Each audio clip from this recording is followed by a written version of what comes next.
کتاب اور اس عبارت کے مفاہیم کو سمجھنا اور پھر سمجھ کر لوگوں کے سامنے بیان کرنا تو دور کی بات ہے، موصوف اس کتاب کی اردو زبان میں لکھی ہوئی عبارت پڑھنے سے بھی قاصر ہے کہ تصفیہ شریف کو، اس تصفیہ شریف کو جو کہ یقیناً حضرت کی باقی کتب کی طرح کوزے میں سمندر ہے، یہ کہہ دیا کہ چھوٹی سی کتاب۔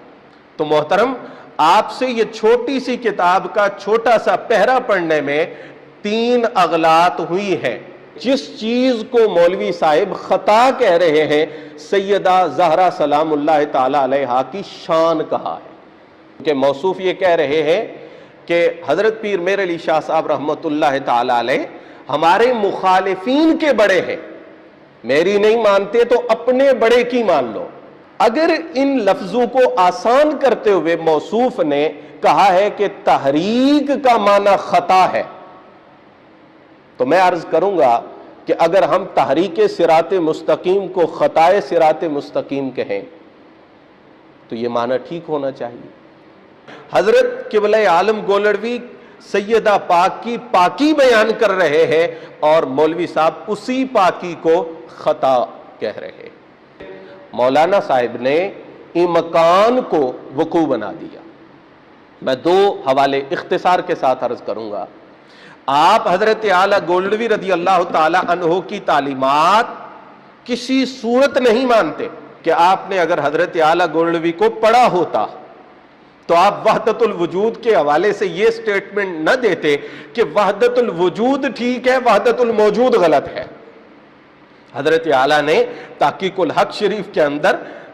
توحید فی العبادت، توحید فی المحبت اور توحید فی الوجود کو تفصیل سے بیان کیا، اور جو صوفیاء توحید فی الوجود اور وحدت الوجود کو بیان کرتے ہیں وہ اس کی تشریح لا موجود الا اللہ سے کرتے ہیں۔ یعنی حضرت ہم پہ دھونس سے یہ بات مسلط کر رہے ہیں کہ اگر تم نے جلال حیدری دیکھنا ہو تو تم دنیا کے بزدل ترین انسان کو دیکھ لو، اگر تم نے جمال غوثیت دیکھنا ہو تو اسے دیکھو کہ جس کو دیکھنے کے بعد دوبارہ دیکھنے کو تمہاری طبیعت نہ چاہے، اگر تم نے حاتم طائی کی سخاوت دیکھنی ہو تو اسے دیکھو جس نے ایک سکہ بھی کبھی اللہ کی راہ میں نہ دیا ہو۔ تو انتہائی معذرت، یہ ناممکن اور محال ہے، اس کا وقوع بھی محال ہے، اس کا امکان بھی محال ہے کہ ہم آپ کو دیکھ کر حضرت اعلیٰ گولڑوی رضی اللہ تعالیٰ عنہ یا کسی بھی بزرگ ہستی جو کہ اہل بیت اور صحابہ کرام کی محبت کا نور دلوں میں روشن کرنے والی ہستی ہو، ان کو سمجھ سکیں یا ان کو جان سکیں۔ بسم اللہ الرحمن الرحیم، الحمدللہ رب العالمین، والصلاة والسلام علی سید الانبیاء والمرسلین وعلی آلہ الطیبین الطاہرین واصحابہ الراشدین الہادین المہتدین، اما بعد۔ ناظرین کرام، اس وقت ہمیں انتہائی تشویشناک صورتحال کا سامنا ہے، جس کا سبب یہ ہوا کہ ایک شخص نے مسئلہ فدق پر گفتگو کرتے ہوئے سیدہ طیبہ طاہرہ سیدۃ نساء اہل الجنہ سیدۃ نساء العالمین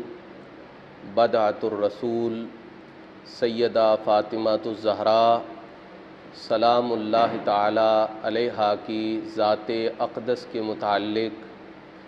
نازیبا کلمات استعمال کیے اور ظلم بالائے ظلم کہ ان کلمات اور ان الفاظ کو اس ہستی کے ذمہ ڈالنے کی سعی لا حاصل کی جو کافہ اہل اسلام کے نزدیک معتمد اور مستند شخصیت ہے، یعنی رئیس المجددین، مامور من الرسول، تاجدار گولڑا، فاتح قادیانیت، حضرت اعلیٰ سیدنا خواجہ پیر مہر علی شاہ گیلانی گولڑوی رضی اللہ تعالی عنہ۔ محتشم ناظرین، ہم جس ماحول میں رہتے ہیں یہاں تو ایک جماعت اور ایک تحریک کا قائد، چاہے اس کے کارکنوں کی تعداد 200-400 ہی کیوں نہ ہو، اگر اس کے متعلق کوئی ایسے الفاظ استعمال کیے جائیں جو اس کے چاہنے والوں کے ہاں نامناسب خیال کیے جائیں، نفس الامر اور واقع میں وہ درست بھی ہوں لیکن ان کے خیال میں وہ نامناسب ہوں، تو بات بہت دور چلی جاتی ہے، بہت سارے فتووں کا سامنا کرنا پڑتا ہے۔ لیکن یہاں تو بات اس ہستی کی ہے کہ جن کے عقیدت مند، جن کے ساتھ عقیدت کا رشتہ رکھنے والے ہزاروں میں نہیں ہیں، لاکھوں میں نہیں ہیں، بلکہ پوری کائنات میں جس نے رسول اللہ صلی اللہ تعالیٰ علیہ وآلہ وسلم کا کلمہ پڑھا ہے وہ چوکھٹ زہرا کو دل و نگاہ کا قبلہ سمجھتا ہے۔ لیکن اس بے احتیاطی اور غفلت کے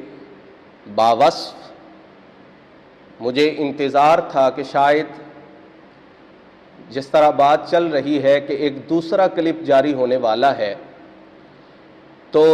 اس میں کوئی ایسا پہلو اور ایسی چیز سامنے آئے گی کہ جو اصلاح کی طرف ایک قدم ہی صحیح، لیکن انتہائی مایوسی ہوئی کہ اس میں اپنے سوا پوری دنیا کے اہل علم کو علمی یتیم کہا گیا،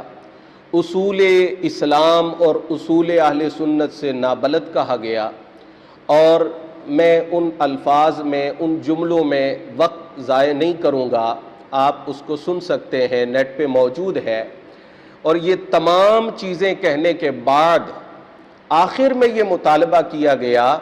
کہ یہ جتنے نالائق ہیں میری نظر میں، جتنے اصول و ضوابط سے نابلد ہیں، ان میں سے کوئی مجھے حضرت اعلیٰ گولڑوی رضی اللہ تعالیٰ عنہ کی عبارت کا مطلب سمجھا دے۔ اب یہ اہل عقل اور اہل دانش کے لیے بڑی واضح صورتحال ہے، لیکن میں جس حوالے سے گفتگو کرنا چاہتا ہوں اس کی تفصیل یہ ہے کہ مسئلہ فدق پر گفتگو کرتے ہوئے موصوف نے حضرت اعلیٰ گولڑوی کی مشہور زمانہ تصنیف تصفیہ مابین سنی و شیعہ میں سے ایک عبارت نقل کی۔ عبارت سن لیجئے اور پھر میں اس عبارت کی وضاحت اور اس کے متعلقات کو ذکر کرنے کی کوشش کروں گا، لیکن میں تفصیل کی طرف آنے سے پہلے یہ بات ضرور عرض کروں گا، اس کتاب اور اس عبارت کے مفاہیم کو سمجھنا اور پھر سمجھ کر لوگوں کے سامنے بیان کرنا تو دور کی بات ہے، موصوف اس کتاب کی اردو زبان میں لکھی ہوئی عبارت پڑھنے سے بھی قاصر ہے۔ یہ آپ سن سکتے ہیں اور ابھی ایڈ کر دیا جائے گا ویڈیو کے درمیان میں کہ حضرت اعلیٰ کی عبارت میں باغ فدق کے غیر مورث ہونے کو یہ لفظ استعمال ہوئے۔ غیر مورث مزید سے، جو صرف و نحو کے ابتدائی طلباء ہیں وہ بھی سمجھتے ہیں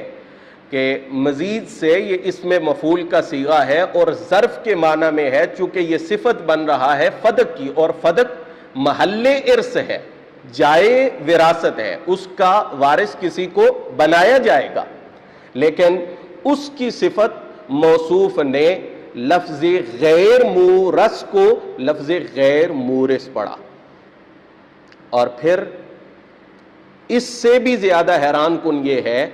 کہ لفظ عالم کو عالم پڑھا اور عالم پڑھ کر اپنی زبان سے یعنی جہان کہہ کے اس کی تشریح کر دی۔ اور خلفائے ثلاثہ کے علاوہ اہل بیت پاک علیہم الرضوان نے بھی باغ فدق کے غیر مورث ہونے کو اپنے عمل سے ثابت کر دکھایا، اور سارے عالم پر اور سارے عالم پر واضح ہو گیا، سارے جہان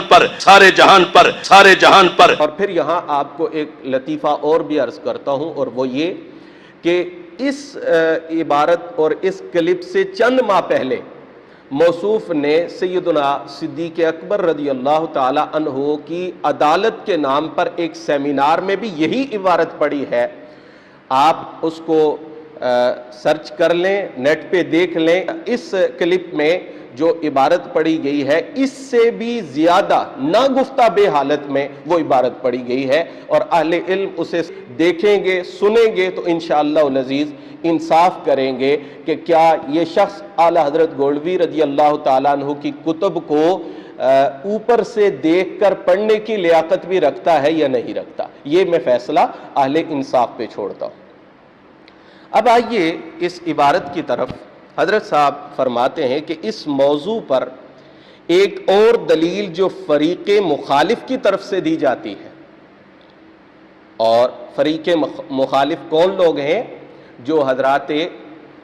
صحابہ کرام کو، بالخصوص خلیفۃ المسلمین خلیفہ اول حضرت سیدنا صدیق اکبر رضی اللہ تعالیٰ عنہ کی ذات اقدس میں طعن کرنے والے، ان کی طرف سے ایک دلیل ہے، اور وہ یہ کہ اللہ تعالیٰ نے بموجب آیت تطہیر اہل بیت علیہم الرضوان کو پاک گردانا ہے، لہٰذا سیدۃ النساء رضی اللہ تعالی عنہا فدق کا دعویٰ کرتے ہوئے کسی ناجائز امر کی مرتکب نہیں ہو سکتی۔ یہ دلیل ہے، جس کا معنی یہ ہے کہ قائل، کہنے والا، دلیل دینے والا یہ دلیل دے رہا ہے کہ جب سیدہ معصومہ ہے، اور معصومہ بھی اس معنی میں جو معنی عصمت کا حضرات انبیاء کرام علیہم السلام کے لیے استعمال ہوتا ہے، تو جب نبی سے غلطی کا صدور، خطا کا صدور ممکن ہی نہیں بلکہ ناممکن اور محال ہے،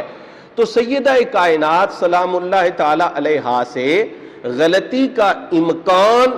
ہی موجود نہیں ہے، خطا کا امکان ہی موجود نہیں ہے، یعنی آپ کے لیے وہ عصمت ثابت ہے جو حضرات انبیاء کرام علیہم السلام کے لیے ثابت ہے۔ اب حضرت صاحب گولوی رضی اللہ تعالیٰ عنہ نے اس کا جواب دیتے ہوئے ارشاد فرمایا کہ اس دلیل کا تفصیلی جواب آگے چل کر آیت تطہیر کی فصل میں دیا جائے گا۔ یہاں اتنا کہہ دینا کافی ہے کہ آیت تطہیر کا مطلب ہرگز یہ نہیں کہ یہ پاک گروہ معصوم ہیں اور ان سے کسی قسم کی بھی خطا کا سرزد ہونا ناممکن ہے۔ جب یہ الفاظ مکمل ہوئے تو موصوف نے اپنی طرف سے یہ چیز یہاں ایڈ کی کہ سیدہ کائنات رضی اللہ تعالی عنہا کا جو عمل تھا فدق کے سلسلہ میں وہ خطا تھا،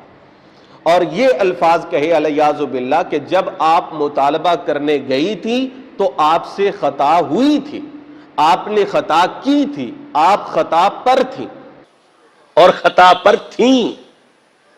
جب مانگ رہی تھیں خطا پر تھیں۔ یہ الفاظ علیاذ باللہ کہے۔ میں صرف یہ پوچھنا چاہتا ہوں کہ یہ جو معاملہ ہوا تھا سیدہ کائنات کا، یعنی آپ کا فدق کے حوالے سے جو بھی کاروائی عمل میں لانا، کیا حضرت اعلیٰ گولڑوی رحمت اللہ تعالی علیہ نے اس کو بیان کیا ہے یا نہیں؟ سوال یہ ہے۔ اگر حضرت اعلیٰ نے بیان نہیں کیا تو بتایا جائے کہ حضرت نے بیان نہیں کیا کہ وہ کیا تھا، تو میں نے اس کو بیان کیا ہے اور میں نے اس کو خطا قرار دیا ہے۔ اور دوسری بات یہ ہے کہ اگر حضرت نے بیان کیا ہے تو میں پوچھتا ہوں کہ موصوف کے نزدیک، چونکہ موصوف یہ کہہ رہے ہیں کہ حضرت پیر میر علی شاہ صاحب رحمت اللہ تعالی علیہ ہمارے مخالفین کے بڑے ہیں، میری نہیں مانتے تو اپنے بڑے کی مان لو، تو الحمدللہ ہمارے لیے دونوں جہانوں میں قبلہ عالم کی نسبت سب سے بڑا سرمایہ، اسی نسبت سے ہمیں نسبت اہل بیت، نسبت رسول، نسبت اصحاب رسول، نسبت اولیاء اللہ نصیب ہوئی۔ تو خیر ان کا اپنا ذوق ہے. میں یہ عرض کروں گا کہ موصوف کے نزدیک کیا حضرت کا بیان کیا ہوا معنی صحیح ہے یا صحیح نہیں ہے؟ اچھا، اگر صحیح ہے تو پھر کیا وجہ ہے کہ جن الفاظ کا چناؤ حضرت صاحب نے کیا ہے ان الفاظ کا چناؤ کیوں نہیں کیا؟ اس میں کون سی دقت پیش آئی؟ اس میں کون سی پریشانی لاحق ہوئی؟ اب یہاں پر عذر پیش کیا جا سکتا ہے کہ حضرت کے الفاظ مشکل تھے،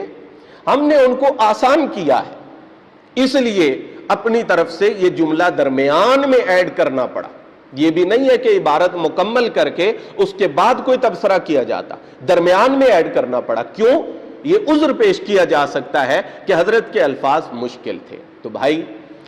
مشکل الفاظ کو جب آسان کیا جاتا ہے تو کیا اس کا یہ طریقہ ہے کہ جو مشکل الفاظ ہوں ان کا معنی اور ہو، اور جن الفاظ میں ان کو آسان کرنے کی کوشش کی جائے اس کا معنی اور ہو؟ اگر ایسا جائز ہے، ایسا درست ہے تو ہمیں بتایا جائے. اور اگر یہ درست نہیں ہے بلکہ ہر منصف مزاج یہ سمجھتا ہے کہ وہی معنی جو بنتا ہے وہی بیان کرنا لازم اور ضروری ہے، تو میں پوچھتا ہوں کہ حضرت صاحب نے جیسا کہ میں نے عرض کیا کہ اس واقعہ کو اور اس معاملہ کو خود بیان فرمایا ہے، اب کہاں بیان کیا؟ حیران ہوں گے آپ حضرات. ہم یہ نہیں کہہ رہے کہ حضرت صاحب کی کتابیں آپ ساری دیکھیں، وہ دیکھنا بھی آپ کے لیے صعوبت سے خالی نہیں ہوگا، لیکن حضرت صاحب نے یہ چیز کہاں بیان فرمائی، اس معاملے کو کہاں بیان فرمایا؟ وہی صفحہ، وہی لائنیں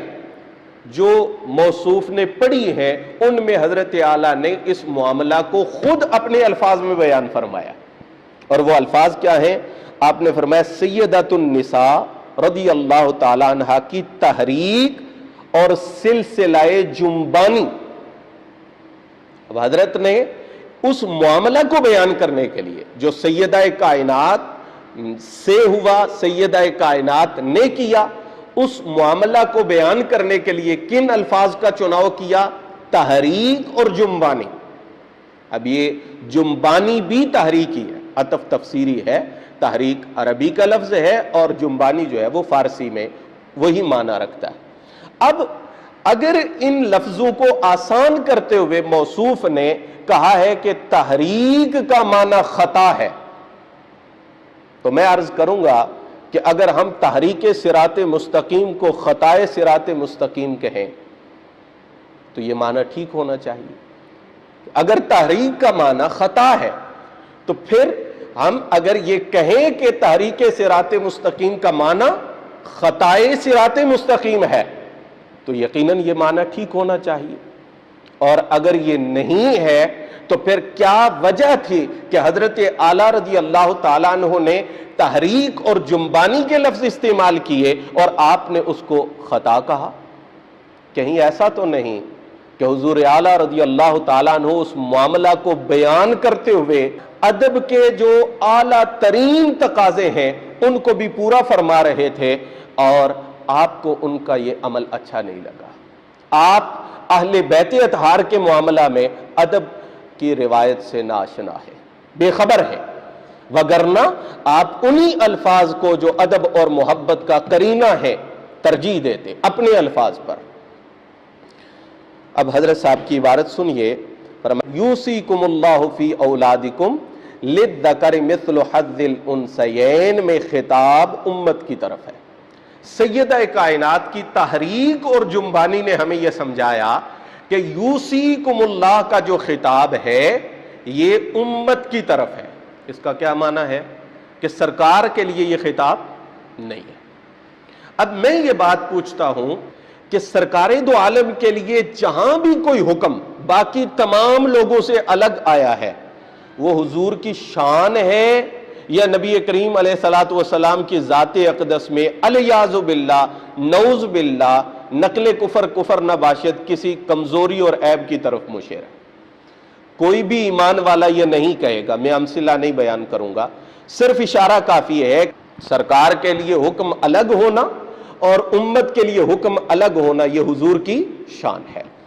اچھا، اور حضرت اعلیٰ کی عبارت میں یہ بات موجود ہے، یہ مفہوم موجود ہے۔ دیکھ لیجئے، حضرت صاحب فرماتے ہیں ان کی عالی اور پاک شان بھی، ان الفاظ کو، ان کی عالی اور پاک شان، غور سے دیکھیے اور سمجھیے، اس سے یہ بات واضح ہوتی ہے کہ حضرت اعلیٰ رضی اللہ تعالی عنہ نے اس امر کو، یعنی حضور کے ساتھ اس حکم کا معاملہ الگ ہونا اور باقی لوگوں کے حوالے سے اس حکم کا معاملہ الگ ہونا، اس کو حضور کی شان بیان کیا ہے، اس کو حضور کی عظمت کے طور پہ بیان کیا ہے۔ اب سیدہ سلام اللہ تعالی علیہا کے لیے یہ معاملہ کیا حیثیت رکھتا ہے؟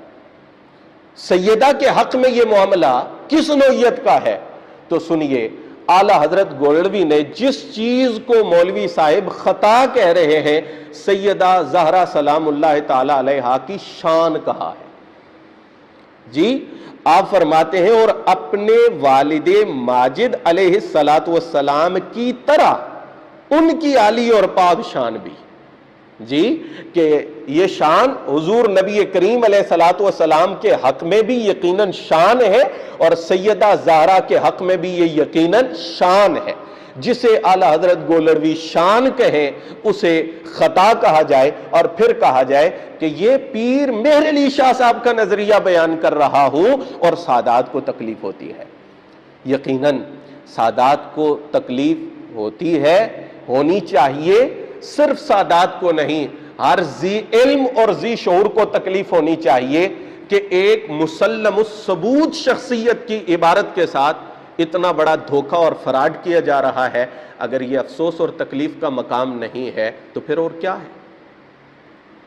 جی اب یہ سمجھیے کہ یہ سیدہ کائنات کی جو شان ہے یہ آپ کو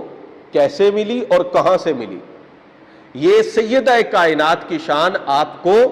رسول کریم صلی اللہ تعالی علیہ وآلہ وسلم کی ذات اقدس سے ملی ہے، یعنی یہ شان مصطفیٰ بھی ہے، شان زہرا بھی ہے، اور سیدہ زہرا کی ایسی شان ہے جو سرکار کے ذریعے سے ان کو ملی ہے۔ اور اس پر دلالت اعلی حضرت کا یہ جملہ اور یہ کلام دیکھیے، آپ فرماتے ہیں کہ رسول اللہ صلی اللہ تعالی علیہ وآلہ وسلم کا وعدہ، حضور کا ٹکڑا ہونے کی حیثیت سے آپ ابدیت محضہ کی وارث ہیں۔ اب یہ وارث کے لفظ پہ صرف فوکس کیجئے کہ وارث بندہ اس چیز کا ہوتا ہے جو آباء و اجداد سے ملتی ہے۔ جو چیز بندہ خود کما لے یا کسی سے خرید لے وہ اسے وراثت میں نہیں ملتی، وراثت میں وہ چیز ملتی ہے جو آباء و اجداد کی طرف سے ہو۔ تو حضرت کا یہ وارث کا لفظ ارشاد فرمانا اس بات کی طرف واضح رہنمائی کر رہا ہے کہ سیدہ پاک کی یہ شان آپ کو اپنے بابا جان سے ملی ہے۔ اب وہ شان ہے کیا؟ سنیے، اعلی حضرت فرماتے ہیں ملکیت کے دبا اور خدائی فیصلہ پر ناراضگی کے نقص سے منزہ اور پاک ہے۔ اللہ اکبر! وہ شان جو آپ کو اپنے بابا جان کی طرف سے عطا ہوئی ہے، وہ شان کیا ہے کہ آپ پاک ہے، منزہ ہے نقص سے، عیب سے، وہ ملکیت کا ہو یا اللہ رب العزت کے فیصلہ پر ناراضگی کا ہو، اس سے آپ پاک ہیں، منزہ ہیں۔ حضرت قبلہ عالم گولڑوی سیدہ پاک کی پاکی بیان کر رہے ہیں اور مولوی صاحب اسی پاکی کو خطا کہہ رہے ہیں، تو اس سے بڑی اور خطا کیا ہوگی؟ اب یہی چیز جو ہے اس کی ایک دوسری تعبیر وہ ہے ابدیت محضہ، کہ یہ کیا ہے کہ اللہ کے فیصلے پر ناراضگی کے نقص سے محفوظ رہنا، یہ ابدیت محضہ ہے۔ اور ابدیت محضہ کی وضاحت حضرت اعلیٰ کو پڑھنے کے لیے کم از کم یہ نہیں کرنا چاہیے کہ آپ فہرست دیکھ لیں اور پھر فہرست اٹھا کر جس مقام سے آپ کو کوئی اپنے مطلب کی چیز ملے وہاں سے چند جملے پڑھ کے تو لوگوں کے عقائد میں رخنہ اندازی کریں۔ کم از کم حضرت اعلیٰ کی عبارت کو پڑھنے سے پہلے امعان نظر سے اسے سمجھنے کی کوشش کرنی چاہیے۔ ابدیت محضہ کیا ہے؟ ابدیت محضہ یہ ہے کہ میں بالکل آسان انداز میں عرض کر رہا ہوں کہ کسی نے کہا تھا کہ جناب شکر کیا ہے، کیسے شکر کیا جاتا ہے؟ تو کہا مل جائے تو بھی ٹھیک ہے، اور کھا لیا جاتا ہے، نہ ملے تو بھی ٹھیک ہے۔ کہا یہ شکر نہیں ہے، شکر یہ ہے کہ مل جائے تو بھی اس پروردگار کی حمد و ثنا کی جائے، اس کا ذکر کیا جائے، اس کے شکر کے تقاضے پورے کیے جائیں، اور نہ ملے تو بھوکا رہ کر بھی اس پروردگار عالم کی عبادت، اس پروردگار عالم کی بندگی اور اس رب العزت کی یاد کے اندر مصروف اور مشغول رہا جائے۔ اب ابدیت محضہ کیا ہے؟ یہ میں نے عرض کیا اور ذہن میں رہے کہ یہ وہ چیز ہے جو حضور سے بے طریق وراثت سیدہ کائنات کو ملی ہے اور سیدہ کائنات تک پہنچی ہے۔ آپ جانتے ہیں کہ یہ وہ مقام ہے کہ حضور معراج پہ گئے اور اللہ رب العزت کی طرف سے یہ اعزاز ملا، بما شریفوں کا یا محمد، میں آپ کو کیا شرف عطا فرماؤں۔ اب کائنات تو ساری حضور کے لیے، کائنات کی ساری نعمتیں حضور کے قدموں کے نیچے ہیں۔ آپ نے عرض کیا مولا بالعبودیت، اگر میرے لیے کوئی شرف ایسا ہے کہ جس کو میں ہر شرف پر ترجیح دیتا ہوں تو وہ تیری عبدیت اور عبودیت ہے۔ اور اللہ رب العزت نے محبوب کریم کی اس خواہش کو پورا کرتے ہوئے ارشاد فرمایا سبحان الذی اسری بعبدہ۔ اب سیدہ کائنات کی ذات میں اس عبدیت محضہ کا نظارہ یہ ہے کہ مولا اگر تو نے ہماری شان میں آیت تطہیر نازل کی تو ہم شکر گزار ہیں، اگر تو نے آیت مباہلہ میں ہماری شان واضح کی تو ہم نے تیرا شکر ادا کیا، اگر آیت مودت ہماری عظمت کو بیان کر رہی ہے اور امت محمدیہ پر ہماری محبت کو واجب کر رہی ہے تو ہم اس حوالے سے تیرے شکر گزار ہیں، اور اگر دنیاوی مال کے حوالے سے تیرا یہ حکم یوصیکم اللہ ساری امت کے لیے ہے اور ہمارے لیے یہ حکم نہیں ہے اور ہمیں اس مال سے الگ رکھا گیا ہے، تو مولا اس حال میں بھی ہماری زبان پر کلمہ رضا ہے، کلمہ شکر ہے، کلمہ تشکر ہے، ہم تیرے احسان کو اس حال میں بھی یاد کر رہے ہیں، ذکر کر رہے ہیں۔ تو یہ عبدیت محضہ ہے جو شان اور مقام ہے اور آپ کو اپنے بابا جان کی طرف سے عطا ہوا۔ یہ حضرت صاحب کی عبارت تھی، میں تسلسل کے ساتھ اس عبارت کو آپ حضرات کے سامنے ایک مرتبہ پیش کر دیتا ہوں۔ اس موضوع پر ایک اور دلیل جو فریق مخالف کی طرف سے دی جاتی ہے وہ یہ ہے کہ اللہ تعالیٰ نے بموجب آیت تطہیر اہل بیت علیہم الرضوان کو پاک گردانا ہے، لہٰذا سیدۃ النساء رضی اللہ تعالیٰ عنہا فدق کا دعویٰ کرتے ہوئے کسی ناجائز امر کی مرتکب نہیں ہو سکتی۔ اس دلیل کا تفصیلی جواب آگے چل کر آیت تطہیر کی فصل میں دیا جائے گا، یہاں اتنا کہہ دینا کافی ہے کہ آیت تطہیر کا مطلب ہرگز یہ نہیں کہ یہ پاک گرو معصوم ہیں اور ان سے کسی قسم کی بھی خطا کا سرزد ہونا ناممکن ہے۔ اس کا مطلب یہ ہے کہ اگر بمقتضائے بشریت ان سے کوئی خطا سرزد بھی ہو تو وہ عفو و تطہیر الہی میں داخل ہوگی۔ میں یہ عرض کرنا چاہتا ہوں کہ حضرت کی یہ عبارت پڑھ کر جس سے حضور کا مقصد صرف اور صرف عصمت کا معنی بیان کرنا اور انبیاء کرام کے حق میں جو عصمت ثابت ہے اس کو الگ کرنا اور اہل بیت اطہار کے لیے جو حفاظت الہی کا وعدہ ہے اس کو الگ بیان کرنا یہ مقصود ہے، لیکن مولانا صاحب نے امکان کو وقوع بنا دیا۔ میں دو حوالے اختصار کے ساتھ عرض کروں گا۔ کیا درسی کتب کے اندر یہ جملہ آپ کی نظر سے نہیں گزرا کہ ان تسلسل الحوادث من حیث الوقوع والوجود ممتنع عقلا و شرعا و اما من حیث الامکان فغیر ممتنع۔ اب ایک چیز جو عقلا اور شرعا ممتنع ہے وہ امکان کی حد تک غیر ممتنع ہے۔ اب اگر یہاں حضور اعلیٰ امکان بیان کر رہے ہیں تو یہ کہنا بالکل بجا ہے کہ ان حضرات کی عصمت انبیاء والی نہیں ہے اور ان سے صدور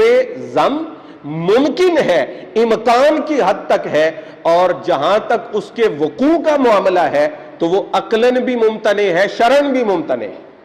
اور پھر اس پر میں ایک اور حوالہ پیش کر دیتا ہوں، اور وہ حوالہ اعلی حضرت مولانا احمد رضا خان فاضل بریلی رحمہ اللہ تعالیٰ کی مشہور تصنیف فتاوی رضویہ کے اندر موجود ہے۔ ایک لمبی بحث ہے جس کو ذکر کرتے ہوئے انہوں نے فرمایا اللہ عز و جل